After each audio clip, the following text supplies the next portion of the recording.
Wabarakatuh. Selamat pagi mahasiswaku semuanya. Apa kabar kalian? Mudah-mudahan dalam keadaan sehat walafiat ya. Kali ini Ibu perkenalkan, nama Ibu Fitrah Kamalia. Bisa dipanggil dengan Ibu Vika agar lebih mudah. Untuk kali ini Ibu menyampaikan materi tentang teori akuntansi. Oke, dilanjut.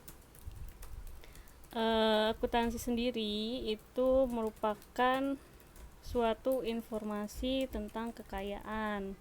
Nah, kekayaan di sini kekayaan dari suatu perusahaan atau kekayaan dari pemilik bisnis ya.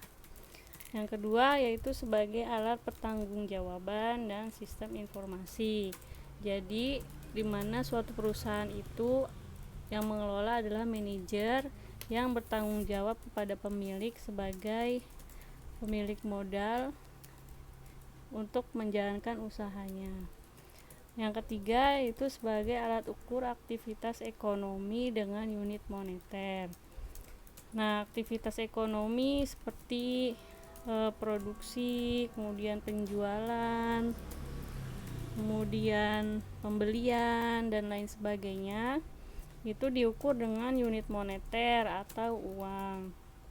Kemudian sebagai komunikasi bisnis yang sudah jelas tadi sebagai aktivitas ekonomi, berarti di dalamnya ada bisnis yang kemudian bisa dikomunikasikan atau didiskusikan dengan para manajernya atau pemilik bisnisnya. Yang terakhir sebagai prediksi bisnis masa depan. Nah, apabila bisnis suatu perusahaan itu sudah mencapai satu periode, maka nanti akan bisa diprediksi ke masa depan apakah perusahaan ini perlu diperbaiki dari sisi produksinya agar lebih menguntungkan atau diperbaiki dari sisi promosinya dan lain sebagainya. Nah, akuntansi sendiri ini bisa kita jabarkan ya, singkatannya A itu angka, karena akuntansi bermain dengan angka-angka. K keputusan, tujuannya adalah untuk pengambilan keputusan. U uang, yaitu dengan satuan moneter. N nilai, yang mempunyai nilai ya, berharga gitu. T, nah di sini catatan, masih pakai ejaan lama, catatan atau transaksi. A analisis, jadi nanti dari hasil keuangan itu bisa dianalisis ya, baik berupa analisis pendapatan dari sisi aset, analisis pendapatan dari sisi investasi dan lain sebagainya. Kemudian N netral, artinya akuntansi sendiri itu tidak memihak kepada siapapun, jadi dia memang menggambarkan situasi kondisi dari keuangan perusahaan tersebut. Yang terakhir adalah informasi, jadi keseluruhan dari akuntansi ini adalah informasi baik untuk para manajer, pemilik, supplier, distributor, masyarakat dan sebagainya. Nah, sifat-sifat akuntansi diantaranya yaitu adalah sebagai suatu ideologi, sebagai bahasa, sebagai catatan historis, sebagai satu realitas ekonomi, sebagai satu komoditas, dianggap sebagai pertanggungjawaban, dan sebagai teknologi. Akuntansi sebagai ideologi itu sejalan dengan konsep kapitalis. Kapitalis di sini asal katanya adalah capital yang artinya modal.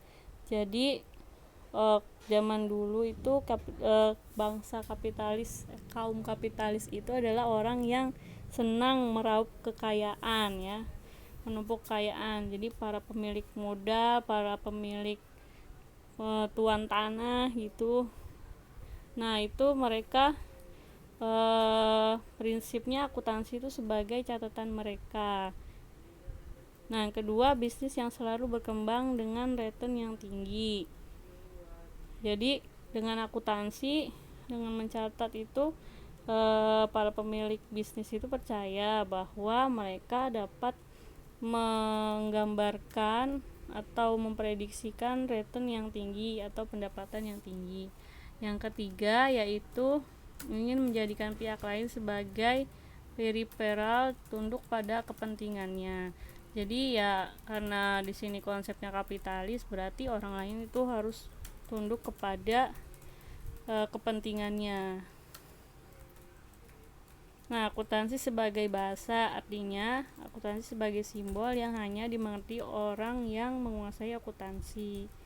Kemudian grammatical rules atau tata aturan, aturan penempatan pos berdasarkan ukuran likuiditas, aturan pengakuan pendapatan, biaya, proses pemindah bukuan, basis akrual, dan lain-lain.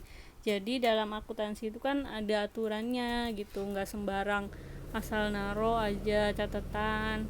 Misalnya angka-angkanya itu kan pasti dari misalnya neraca yang paling atas itu ada menurut likuiditasnya yang paling liquid itu yang mana, misalnya kas, kemudian persediaan, kemudian perlengkapan, peralatan, ya itu nanti semuanya diurutkan berdasarkan tata aturannya. Nah, tata aturan akuntansi sendiri itu di Indonesia mengacu pada PSAK ya. Lanjut.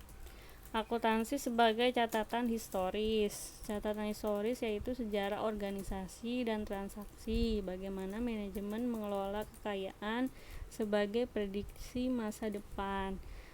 Jadi akuntansi itu sebagai catatan historis, sebagaimana kita sudah belajar ya, transaksi dicatat berdasarkan tanggal yang terjadi gitu. Jadi ada historinya. Akuntansi sebagai realitas ekonomi saat ini, yaitu menggambarkan aktivitas ekonomi menggunakan current value atau nilai saat ini digunakan untuk tujuan intern perusahaan. Akuntansi sebagai sistem informasi, yaitu menghubungkan antara sumber data dengan pengguna informasi.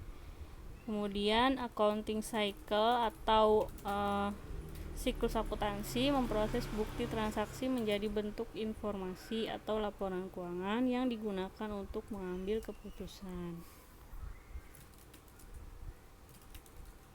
Nah, akuntansi sebagai komoditas, artinya komoditas itu barang yang dapat dijual kepada konsumen karena daya gunanya.